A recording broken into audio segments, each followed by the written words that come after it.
Wow. Good afternoon. Glad to see so many people who are able to be here despite the winter weather that we have outside. So we appreciate everyone for showing up because it is an exciting and great day here in the state of Arkansas. I'm proud in this moment and today to sign two of our biggest priorities for this legislative session: phone-free schools and universal free school breakfast. Two great things that are going to drastically improve the lives of students across Arkansas.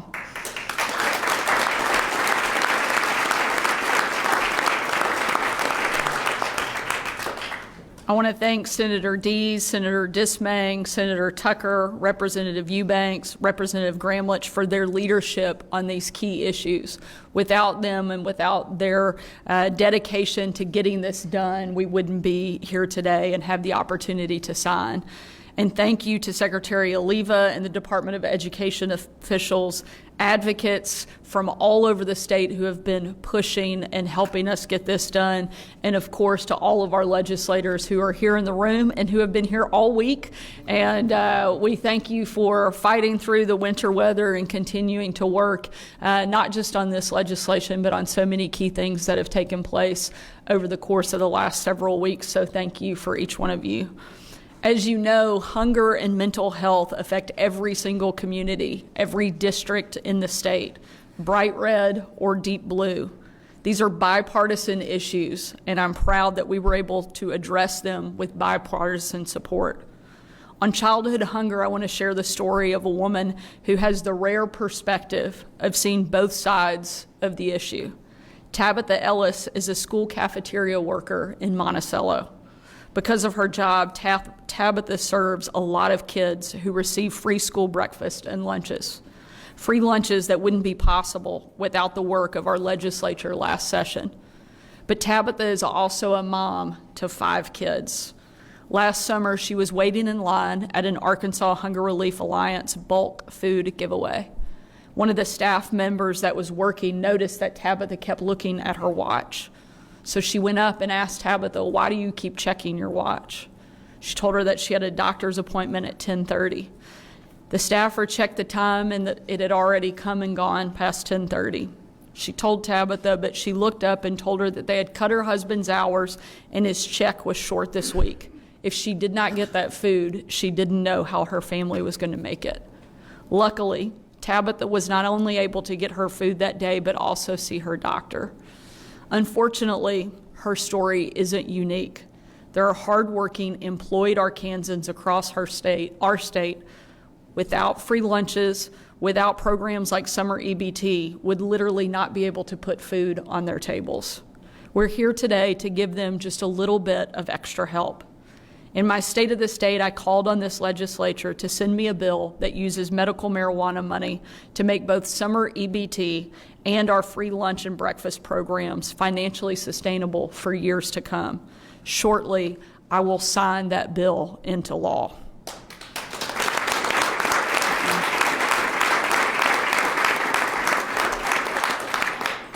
Free school breakfasts are a great way for parents who would otherwise have a difficult time affording food for their kids. It's also great for kids too. Study after study shows us that if a student shows up to school on an empty stomach, they won't be able to focus and learn. The other legislation that I'm here signing today will also help our kids focus in the classroom. In schools that went phone-free thanks to the pilot program we launched last year, teachers say their students are more engaged, less anxious, and many are happy they no longer have to be the phone police and can actually focus on teaching. And kids who have been victims of bullying and harassment on social media are no longer feeling that pressure in school. And to the parents and teachers worried about student backlash, I'm worried about it at my own house too, I promise. And in schools that have already gone phone-free, there has been constant support from teachers, from parents, and yes, even a lot of the students. A number of the schools that I've had a chance to go to over the course of the last several months who have gone phone-free Even the students are coming up and thanking us because it is relieving a lot of the pressure and anxiety those students feel. They complain the first couple weeks, but once it gets in there, it's working.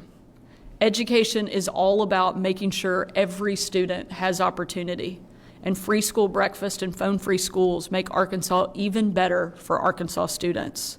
And this is just the beginning of my pro-family agenda this session. We're going to eliminate Arkansas's most regressive tax, the grocery tax, and ease the burden on families trying to put food on their tables.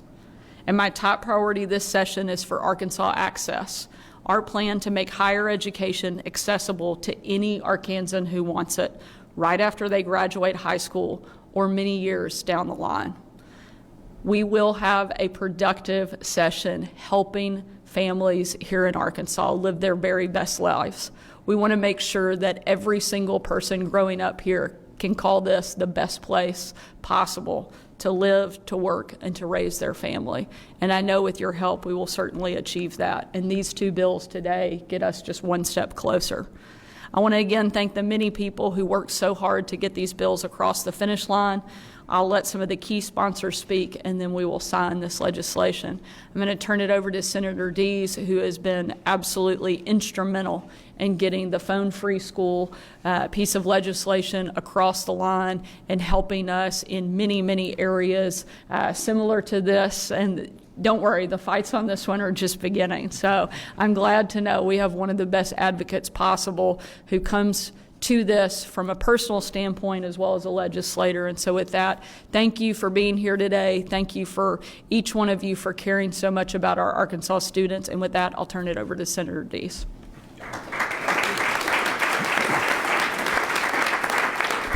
Thank you, Governor. Well, as you've seen, we have a very intentional effort from myself, from Representative Eubanks, from the entire General Assembly, and from our great Governor Sanders to make sure that we are prioritizing the protection of children. And that's exactly what this bill aims to do. We've seen, unfortunately, we've seen that our kids are guinea pigs. Our kids have been a part of an unintentional test from big tech, from social media, and they've been preying on our children. And unfortunately, it's been happening in our schools. And so this bill aims to put a stop to that. It aims to put common sense legislation into practice. That's what people send us here to do. We've seen problems, we see issues, the statistics have been damning, and they send us here to solve problems. And that's what this bill aims to do as well. I can tell you, students, unfortunately, have been living through screens, and it's a fake relationship. It's a facade. And so what we're trying to do is bring back an amazing environment into our schools where they can have authentic, positive relationships, not only with administrators and with teachers, but also with each other, with their peers.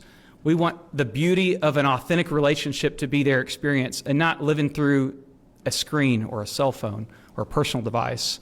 So we're so excited about what this bill is going to do and how it's going to help protect our children, not only from a distraction-free environment in the classroom for academic performance, but also for the emotional intelligence, the socialization that they need, and really just to understand what it's like to be a kid, what it's like to interact with each other, to look each other in the eyes, to have authentic, positive relationships. So we're so excited about what this bill is going to help each one of our students. We've heard from superintendents, from teachers, from students, from parents. And so I want to say thank you. Thank you for reaching out, for giving us your feedback as we work to make a great bill and a great law. And we know we live in a digital age. And so we've put exceptions to make this a very realistic bill. And so many thanks to those. Thanks to my wife as she pushed back on this bill, right? With our own kids, as the governor said, this is a very personal bill. I've got kids in the school that this affects day one. And so we know how this is going to impact students and families across the state. And we want to be a leader across the country to make sure our kids are protected and have a distraction-free environment. So thank you again to all the folks that have been here for us today. And I want to say thank you also to Representative Eubanks as I pass it to him. We've been able to work on multiple bills in the last few sessions that focus on these issues. And so I want to pass it to Representative Eubanks as well for a few words.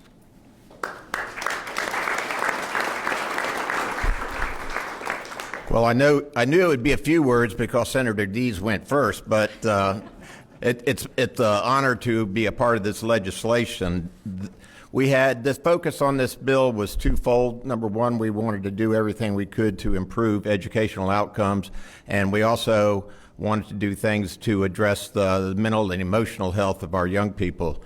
Like Senator Dees said, we worked on the social media bill last session, so this is something that we care deeply about. Actually, when we were in the room next door waiting to come out here, Representative Gramlich was talking about his experiences because he is a teacher, and he was saying how important this is going to be for his school, how the kids get together and they text things, they organize fights, and it's just going to have a big impact on our schools and our teachers and our students. So I want to thank the governor for pushing this legislation, and I want to thank Senator Dees for his help. Thank you.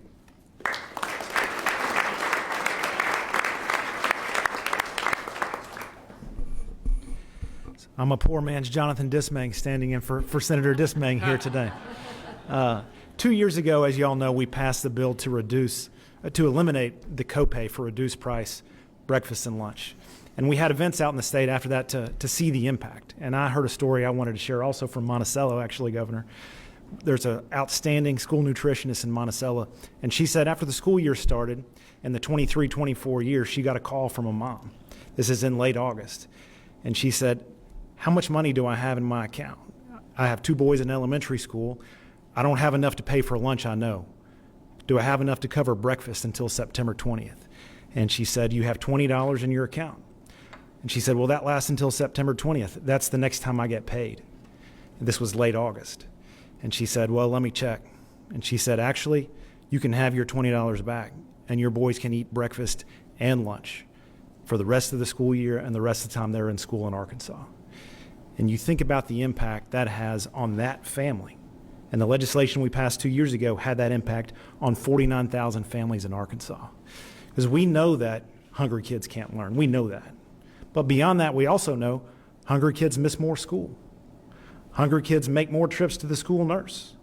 Hungry kids start more fights. So we passed that law 2 years ago, and our eyes got bigger for universal breakfast for every kid in Arkansas. And you can take that number, 49,000 families that we had that impact on 2 years ago, and this legislation is 425,000 families in Arkansas.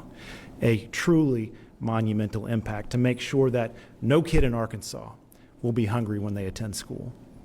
I do have one bit of breaking news for y'all. That is, Governor Sanders and I don't always agree on every issue. But I have to say, from the bottom of my heart, how grateful I am to Governor Sanders for your outstanding leadership on this issue.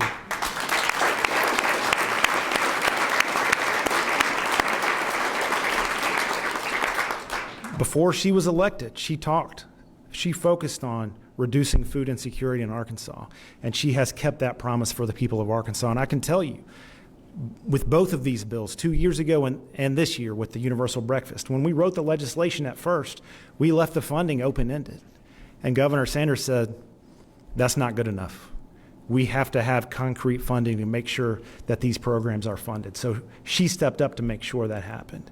And she's focused on other aspects of hunger, non-congregate meals and summer EBT, at times when it wasn't always easy. So Governor Sanders has kept that promise, and thank you, Governor.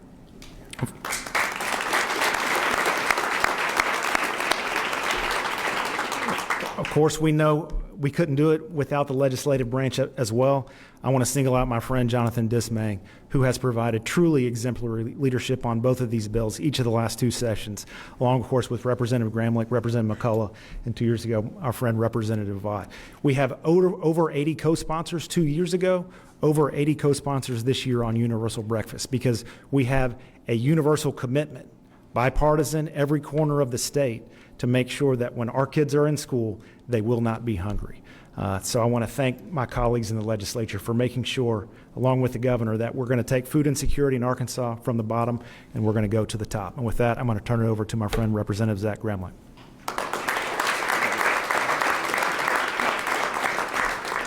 Hello all. Like I said, my name is Zach Gramlich. I'm a representative from Fort Smith, and I hold a unique position in the fact that I'm also a middle school teacher. So the two bills today are going to directly affect me in my classroom, and so I'm going to try speaking from that perspective.